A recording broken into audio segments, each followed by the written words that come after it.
여러분 안녕하십니까? TV 속 서울신문입니다. 과거사 재조명, 여러분은 어떻게 생각하십니까? 최근 우리 현대사의 진실을 찾으려는 노력이 활발한데요. 고 장준하 선생의 의문사부터 5.16 군사 반란과 10월 유신, 최근 역사인식 논란이 불거진 인혁당 사건까지 속속 되짚어보고 있습니다. 연말 대통령 선거를 앞둔 터라 그 의도에 의심의 눈초리를 보내기도 하는데요. 정치 공세를 떠나서 바로 잡을 건 제대로 잡아야겠습니다. 한 주간의 이슈를 만나는 톡톡 SNS로 TV 속 서울신문 시작합니다.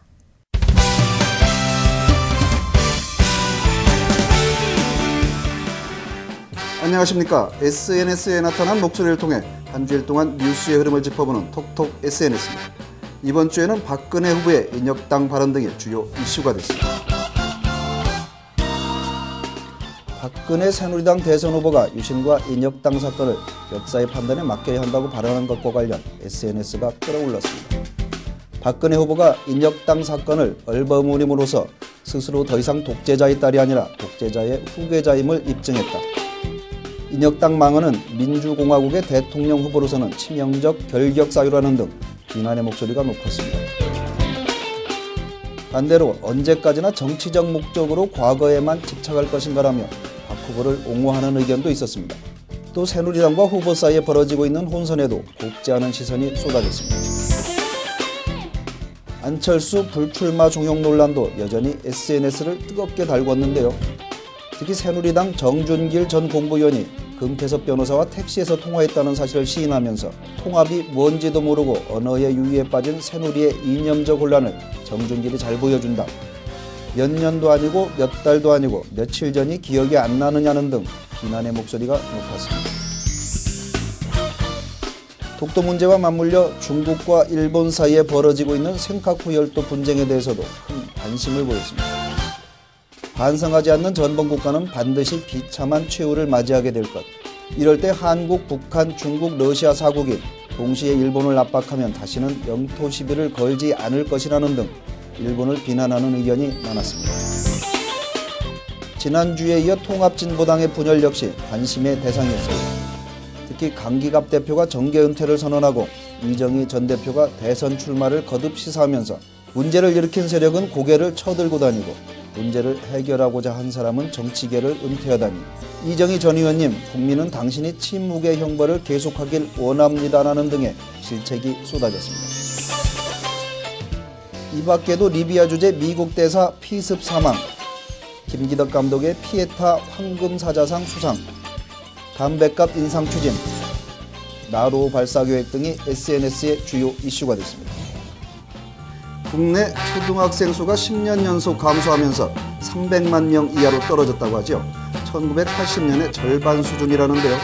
둘만 낳아 잘 기르자고 외치던 그 시절이 새삼 그립습니다. 톡톡 SNS 여기서 마칩니다. 안녕히 계십시오. 요즘 간판에는 영어가 참 많죠. 100년 전 간판에는 한자가 많았다고 합니다. 간판을 보면 시대 흐름이 보인다는데요. 우리나라 간판 역사 100년을 담은 전시회에 박홍규 PD가 다녀왔습니다.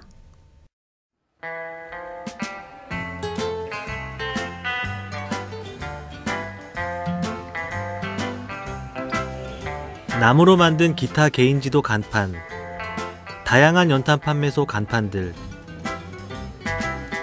지금은 사라져 기억 속에 아득한 이 간판들을 기억하십니까? 간판 디자인의 변천사를 돌아보는 전시, 간판 역사 100년 전 간판 눈뜨다가 서울 창전동 근현대 디자인 박물관에서 7일부터 한 달간 열립니다. 간판을 전시함으로 인해서 그 당시의 생활과 시대상을 한눈에 알아볼 수 있도록 전시를 하게 되었습니다. 이번 전시회는 우리나라 개화기부터 현대까지의 진귀하고 흥미로운 간판 디자인 자료들이 전시됐습니다. 또 담배, 연탄 등 다양한 업종의 점포 간판을 통해 지난 100여 년간의 한국 디자인이 걸어온 길을 확인해 볼 수도 있습니다. 우리나라 간판의 특색이 건물이 무슨 철갑을 두른 듯이 그런 모습을 하고 있는 것을 흔히 볼 수 있었기 때문에 여기에서도 전시의 컨셉을 간판이 철갑을 두른 듯이 그런 컨셉으로 전시 공간을 배치를 했습니다. 전시는 크게 5부분으로 제1파트는 사진 속에 나타난 초기 간판의 모습들을, 제2파트에서는 박물관에서 소장 중인 일제강점기부터 현대에 이르기까지의 실제 간판 150여 종이 전시되고 있습니다.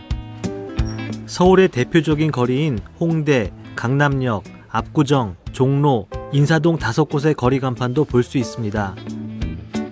전문 디자이너 시빈이 디자인한 우리나라 10대 도시 간판 디자인과 1960년대 간판 거리를 재현해 기념사진을 촬영할 수 있는 곳도 전시장 안에 마련되어 있습니다. 70년대에 가장 재밌는 간판들 중에 하나인데요. 그 당시 때 그 재밌는 브랜드들이 삼립빵, 단팥빵, 또 서울빵 같은 브랜드들이었어요. 지금은 좀 상상하기가 어렵지만 당시에는 30원, 50원이면 빵 한 봉지를 살 수 있었던 그런 재밌는 추억거리가 있습니다. 그리고 이거는 70년대 그 버스 회수권 판매소 간판인데요. 재밌는 추억거리가 회수권을 사면 이렇게 10장을 딱 주는데 10장을 11개로 잘라가지고 버스 차장님 몰래 이렇게 딱 넣고 타기도 했던 그런 재밌는 추억이 있습니다. 이번 전시를 통해 빠름만을 강조하는 현대인들이 과거의 아련한 추억을 돌아보는 기회가 되기를 바랍니다. 서울신문 박홍규입니다. TV 속 서울신문은 100회를 맞아서 새 코너 비지트 서울을 준비했습니다. 이호준 선임 기자가 서울의 명소를 소개하는데요. 서울 개동의 북촌 마을을 가장 먼저 찾아봤습니다. 함께 보시죠.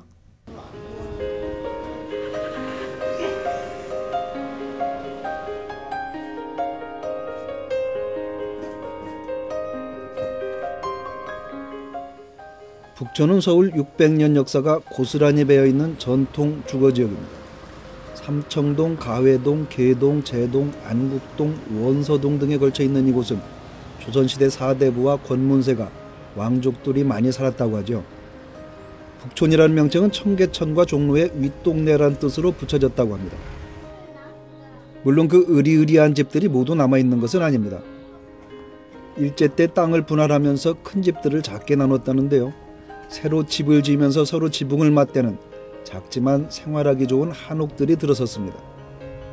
지금은 약 1200여 동의 한옥이 남아 있습니다. 북촌 한옥마을은 꽤 넓기 때문에 무작정 찾아가면 골목을 헤맬 수도 있습니다. 제동초등학교 옆에 북촌 관광안내소를 찾아가면 지도와 함께 자세한 안내를 들을 수 있습니다.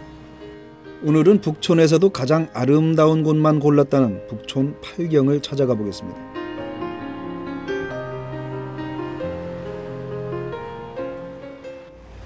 이곳이 바로 북촌 8경 중 1경입니다. 저쪽 담 너머로 그 창덕궁의 모습이 한눈에 잡히는데요. 밖에서 보는 것과 또 안에서 보는 것은 서로 색다른 맛이 있습니다. 북촌 8경 탐방은 이 담을 따라서 올라가는 것부터 출발합니다. 북촌 2경은 원서동 공방길에 있습니다. 창덕궁 담을 따라 걷다 보면 골목 끝에서 한옥들을 만날 수 있는데 이곳에는 조선시대 왕실 일을 하던 사람들이 살았다고 하죠. 구경을 다 했다고 그냥 가면 안 됩니다. 골목을 조금 더 올라가면 빨래터가 나오는데요. 창덕궁에서 내려오는 맑은 물로 동네 사람들이 빨래를 하던 곳입니다.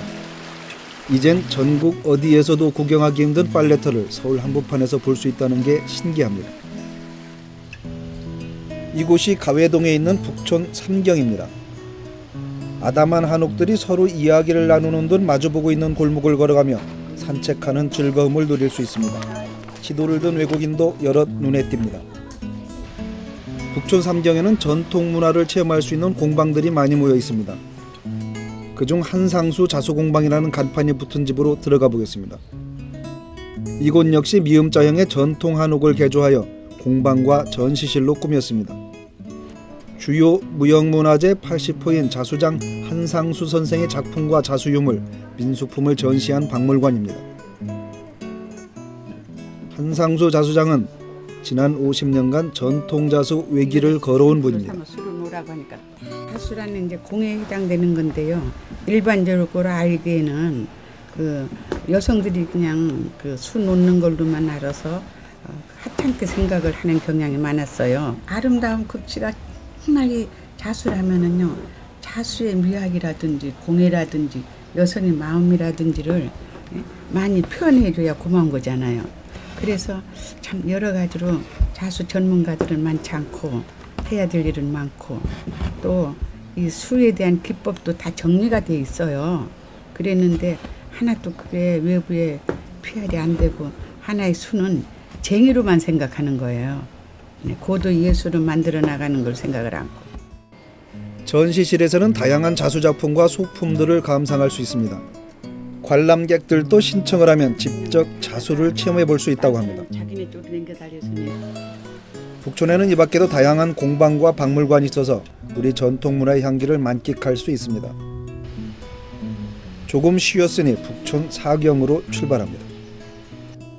북촌 사경은 가회동 31번지 언덕에 있습니다. 구불구불한 골목길을 한참 올라가면 한옥의 지붕들이 끝없이 이마를 맞대고 있는 풍경에 흠뻑 빠지게 됩니다. 이곳이 가회동에 있는 북촌 오경인데요. 한옥이 가장 잘 보존되어 있는 곳입니다. 드라마에도 자주 나오는 곳이라서 그런지 외국인들이 골목을 가득 메우고 있습니다. 날렵하게 솟은 지붕과 주렁주렁 매달린 감들이 정겹습니다. 북촌 오경을 감상하며 언덕을 올라가면 바로 북촌 육경을 만날 수 있습니다. 북촌 8경 중에서도 아름답기로 손꼽히는 곳인데요. 한옥돌 지붕 사이로 서울 시내가 한눈에 들어옵니다. 북촌 7경에서는 고즈넉한 분위기를 맛볼 수 있습니다. 수생식물을 심어놓은 돌화과, 바람에 흔들리는 대나무들이 마음을 푸근하게 합니다. 우편 배달을 온 집 배운 아저씨도 풍경이 되는 곳입니다. 삼청동 돌계단길을 북촌 8경이라고 합니다. 삼청동에 한눈에 들어오고 축대 아래에는 미음자형의 기와집들이 나란히 서 있습니다. 돌계단을 따라 천천히 내려가면 골목길에서 고추를 말리는 할머니들의 정겨운 모습도 만날 수 있습니다. 영상을 통해 함께 가본 북촌 8경 어떠셨습니까? 아침 저녁으로 선선한 바람이 불어오는 계절, 가족과 함께 북촌 한옥마을을 찾아 옛 정취에 흠뻑 빠져보는 건 어떨까요? 서울신문 이호준입니다. 미술관에 있는 작품들을 한자리에 모은 한국국제아트페어가 열립니다. 주빈국인 라틴 아메리카를 포함해서 다양한 나라의 작품들이 전시된다는데요. 하메리 영상 에디터가 전합니다. 국내 최대의 미술품 장터인 한국국제아트페어 키아프가 13일 서울 강남구 삼성동 코엑스에서 시작됐습니다. 17일까지 닷새간 열리는 올해 키아프에는 국내외 20개 나라 182개 갤러리가 참가해 총 7천여 점의 작품을 선보입니다. 올해로 11번째를 맞은 키아프를 주최하는 사단법인 한국화랑협회는 참여 화랑 수는 소폭 줄이는 대신 행사의 질을 높이는 데 주력했다고 밝혔습니다. 아트플래시, 라틴 아메리카 전 등 기획 전시 외에 VIP 고객을 위한 다양한 부대 행사를 마련한 것도 두드러지는 변화입니다. 키아프는 원래는 아트마켓인데 단순한 그러니까 판매 거래만 하는 장이 아니라 각국의 갤러리들이 서로 네트워크를 할 수 있는 만남의 장으로 되고 있습니다. 올해에는 국제, 학고제, 현대, 가나 등 국내의 메이저 갤러리에서 우리나라 유명 작가의 작품은 물론 소장하고 있는 세계 유명 화가들의 근작들을 대거 들고 나와 현대 미술계의 흐름을 파악하는 좋은 기회가 될 것으로 기대를 모읍니다. 또한 주최 측은 한국 라틴 아메리카 수교 50주년을 맞아 세계 미술 시장에서 새롭게 주목받기 시작한 라틴 아메리카를 주빈국으로 선정했습니다. 아르헨티나, 칠레, 콜롬비아, 멕시코, 우루과이에서 15개의 화랑이 참여해 이 지역 작가들이 작품을 소개합니다. 미디어 아트와 설치 작품을 집중적으로 선보이는 아트플래시 전에서는 김진희, 하태범, 장종환, 추미림, 한경우 등 11명의 작가를 집중 조명합니다. 지난해 키아프는 역대 최다 관람객인 8만여 명이 방문했으며 작품 판매액은 1,300만 달러를 기록했습니다. 키아프가 국내 미술 시장의 활성화에 얼마나 큰 역할을 할 수 있을지, 또 한국을 넘어 아시아 최고의 국제 아트페어로 도약할 수 있을지 많은 이들의 관심이 모아지고 있습니다. 서울신문 하멜입니다. 마을 공동체라는 말을 들어보셨나요? 주민들이 마을 일을 직접 결정하고 추진하는 것을 말하는데요. 박원순 서울시장의 핵심 공약이기도 하죠. 서울시가 활성화 방안을 준비했다고 합니다. 성민수 PD가 취재했습니다. 서울시가 마을 공동체 활성화 방안을 내놨습니다. 현재 100개인 마을 공동체를 2017년까지 1000개로 확대하기로 했습니다. 이를 위해 190명인 활동가도 3000여 명으로 늘리기로 했습니다. 11일 서울시는 은평구 녹본동에서 마을 공동체 종합지원센터를 열고 지원 내용을 담은 마을 공동체 5개년 기본 계획을 발표했습니다. 이 마을 공동체 지원센터의 개소를 이제 시작으로 해서 저는 서울에 큰 변화가 일어나기를 기대합니다. 지원센터에는 직원 26명이 상주하면서 주민의 편의를 위한 상담과 무료 이론 교육, 현장 실습 등을 실시할 계획입니다. 서울시는 집 가까이 공공시설을 활용한 북카페와 마을 예술 창작소, 마을 공동체 돌봄 사업 등의 예산을 적극 지원하기로 했습니다. 마을 공동체는 주민이 마을에 관한 일을 스스로 결정하고 추진하는 주민자치 공동체입니다. 지난 1994년 나의 아이와 이웃집 아이를 같이 돌본다는 취지로 시작해 지금의 터를 잡은 서울 마포구의 성미산 마을이 대표적인 예입니다. 서울시는 성미산 마을과 삼각산 재미난 마을 등 이미 마을 공동체가 활성화된 곳을 중심으로 사업을 확장해 나간다는 계획입니다. 하지만 1000개에 가까운 마을 공동체를 만들겠다는 기본 계획이 지나치게 관주도로 이뤄진 것 같다는 지적도 적지 않습니다. 서울 1000개의 마을, 10,000개의 이야기를 꿈꾸는 마을 공동체 사업. 주민을 위한 사업이 될지 특정 분야의 퍼주기식 행정이 될지 귀추가 주목됩니다. 서울신문 성민수입니다.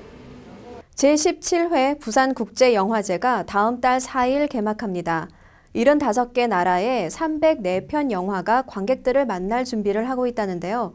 이번 영화제의 특징을 이미령 기자가 소개합니다. 제17회 부산국제영화제 개막작으로 홍콩 영화 콜드워, 폐막작으로는 방글라데시 영화 텔레비전이 선정됐습니다.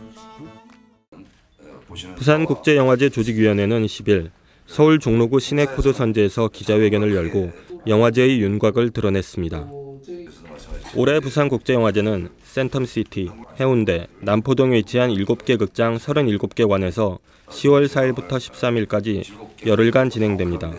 그동안 이제 한 번의 주말밖에 없었기 때문에 너무나 그 과포화 상태에 이르는 것들을 좀 더 분산시켜보고 또 축제를 각 그 지역의 분들도 공유할 수 있게 하기 위해서 하루를 늘려봤습니다. 영화제의 시작을 알릴 개막작은 렁롱만 써니럭 감독의 콜드워가 선정됐습니다. 범죄와의 전쟁을 치르는 경찰 조직 내에 범죄 조직과의 내통자가 있다는 흔한 내용이지만 선과 악의 대립 구조는 물론 인간 내면의 욕망과 양심과의 싸움을 심도 있게 고찰했다는 평가를 받았습니다.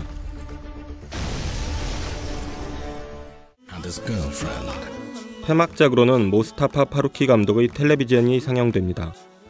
뉴 방글라데시 시네마의 등장을 알리는 풍자영화로 종교관, 세대 간의 간극, 전통과 현대화 등을 소재로 유머러스하고 신랄하게 펼쳐집니다. 동남아시아의 새로운 경향들, 그중에서도 방글라데시의 새로운 물결을 이끌고 있는 감독이라는 점에서 주목을 했고 총 75개국 304편의 영화가 초청됐습니다. 지난해보다 참여국 수와 작품 수가 늘어나 다양한 프로그램을 만날 수 있습니다. 이 중 세계에서 최초로 공개되는 작품을 소개하는 월드 프리미어는 93편, 자국 외에서 처음 공개되는 인터내셔널 프리미어는 39편이 소개됩니다.